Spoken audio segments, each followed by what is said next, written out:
Hi students, I want to begin a series of lectures on Great Expectations.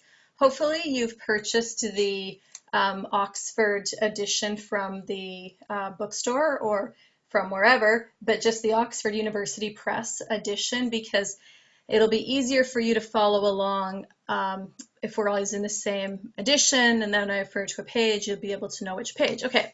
Let's open with the first paragraph. I'm not going to obviously read the entire novel to you, but I just want to try to kind of set a little bit of the tone and the mood and the pace of it. Okay.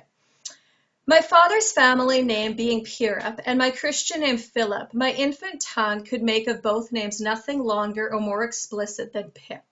So I called myself Pip, and came to be called Pip.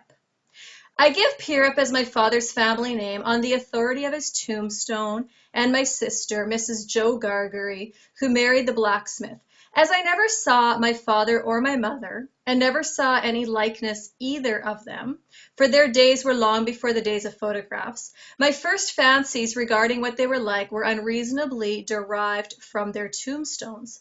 The shape of the letters on my father's gave me an odd idea that he was a square, stout, dark man with curly black hair.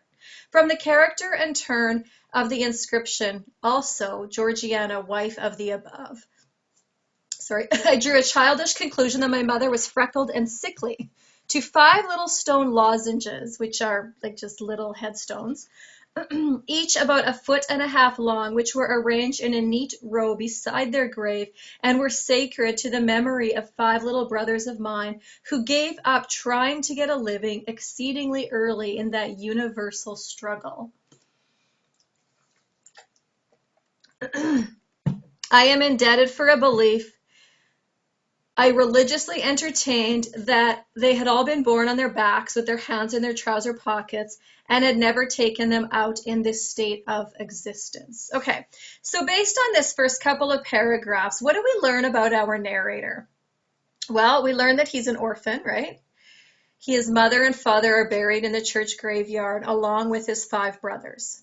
We also know that he named himself. And, naming is often a sign of ownership and a sign of affection. But, for an orphan, he gives himself a name.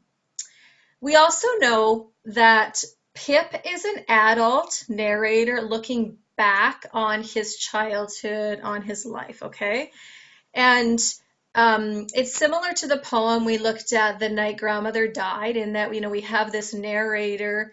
In the case of a poem, we call it a speaker looking back and telling about that event. And here we have Pip looking back on his childhood and telling about it.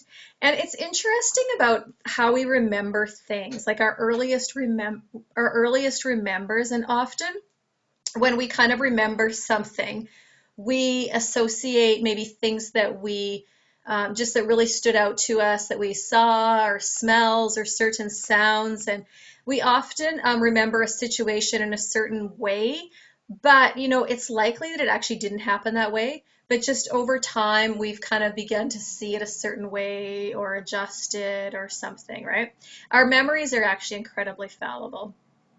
And Pip acknowledges kind of the way that that memories often work, where he, his first fancies regarding what they were like were unreasonably derived from their tombstones, and so his way of conceiving about his parents is drawn from the tombstones. He says, my first fancies, which kind of is, his first sort of imaginations and beginning to put meaning to things. And so then we have just this whole situation where he's using these, allowing the tombstones to kind of transpose into sort of this meaning for his family. He also says here in the 3rd paragraph, my first most vivid and broad impression of the identity of things seems to me to have been gained on a memorable raw afternoon towards evening. And here it's interesting that, he's kind of acknowledging that it seems to me that, there is maybe some question of the accuracy of these. But we're going to find out that his first conscious awareness, if this is what it is this incredibly traumatic event. And you know, psychologists have found that traumatic events are stored in our memories like branded in our memories. So that kind of makes sense. So anyway, we get going and he encounters this terrifying man, and we find out that he's an escaped convict, and he is like incredibly fearsome. Notice on page 4 a reference to the description of the man, and it says with a great iron on his leg. And I kind of want you to notice throughout this that the novel is going to reference this iron chain thing on his leg again and again and again, okay? And even at the end of the chapter, it says, again, reference to chains, okay? So chains are symbols. A chain is a symbol in this novel for, you know, feeling imprisoned, trapped, but there's also this is always like often this association between Pip and this escaped convict where there's like this kind of chained together of them. So it'll be really interesting to see how that plays out. And in the last paragraph as well, there's reference to a gibbet, which is another name for gallows, you know, where that structure kind of where people are hanged, like executed, right? So we have this whole image of this on page 7 in here. It says, so then he sees this, he's looking at the Hulk, which is a ship that they used, a decommissioned ship that they used for prisoners. And so he says that like an unhooped cask upon a pole, an ugly thing when you were near it.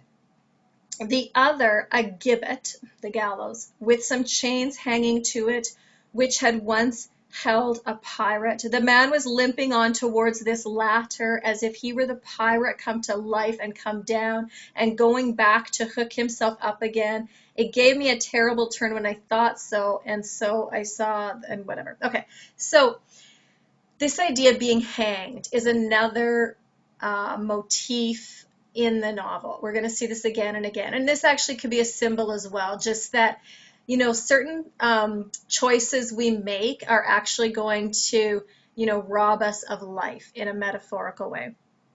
And there's going to be several references to this hanging. Another one is on page 14, if you can just quickly look there. There's reference to, he goes into the pantry and he sees something. So he says, I was very, in the pantry, which was far more abundantly supplied than usual, owing to this season, I was very much alarmed by a hare hanging up by the heels, whom I rather thought I caught when my back was half turned winking. And we're going to see, you know, other references to this hanging concept, okay? Another important motif is the file. And so the convict has asked that that Pip steal a file for him so he can file off the chain. And throughout the novel, we're going to references to the file, okay?